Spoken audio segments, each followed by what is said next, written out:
the street, 919fm.com. Here's what's happening. Good afternoon. I am Vanessa Thomas with the 12 o'clock news on the street, 919 FM, and online Facebook and YouTube. In the headlines, PTSC bus drivers fail to show up for work in San Fernando again.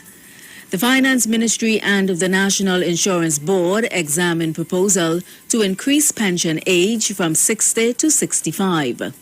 State ordered to pay $75,000 to a man officers held on an outstanding ticket, a ticket he had paid already.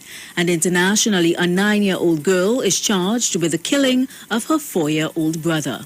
And now the news in detail. San Fernando bus drivers failed to report for work for a second day today, crippling operations along several routes which leave from the San Fernando bus terminal. Chairman of the Public Transport Service Corporation, Edwin Gooding, said he had no information about protests, but noted that many drivers did not turn out for work. During a protest earlier this week, drivers complained about poor health and safety conditions. Meanwhile, First Executive Vice President of the Transport and Industrial Workers Trade Union, Paul Smith, said workers were upset because of PTSC's failure in engaging in wage negotiations. Smith said the company gave a date for negotiation on February 1st, but when the union contacted the ministry, the union was told that nothing had been submitted by PTSC for the start of negotiations. In other news, the Finance Ministry and the National Insurance Board are currently examining recommendations to gradually increase the pension age from 60 to 65 and add the self-employed to the national insurance system to help sustain NIB's fund. With a growing gap between expenditure and the aging population and people living longer, expenditure over 2017 to 2020 grew from $4.7 billion to $5.3 billion compared to contribution income of $4.6 billion. Director of NIB, Naila Prasad Polia, said reviews projected that from 2013, contribution income would no longer be sufficient to support benefit payments. Prasad Polia said NIB used investment income to support benefit payments, but in the last 2 years, even contribution and investment income combined was insufficient to support benefits plus administrative expenditure. Recommendations to combat this growing expenditure also include freezing of the minimum $3,000 pension. In more news, the state has been ordered to pay $75,000 in compensation for a man who was detained for almost 18 hours for an outstanding traffic ticket which he had already paid. Justice Frank C. Prasad made the ruling yesterday for Antonio Jack of Curep. Supersad noted that the error was unacceptable and completely avoidable in the age of computerized databases to monitor the payments of things such as fixed penalty tickets.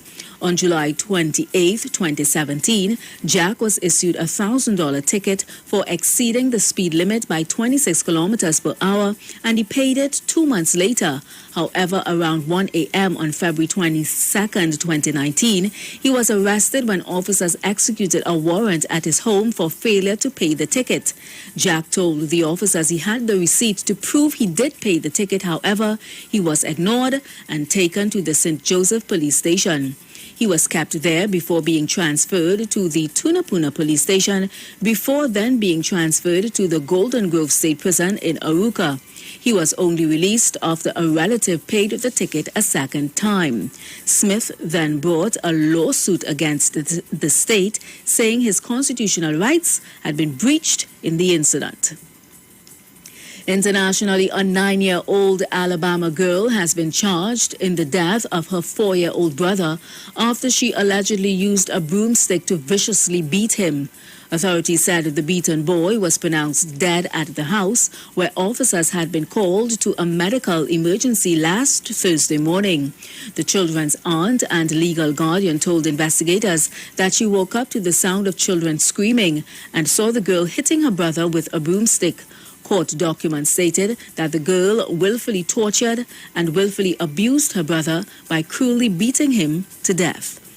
And that was the 12 o'clock news on the street, 919 FM, and online Facebook and YouTube. Recapping the headlines, PTSC bus drivers failed to show up for work in San Fernando again.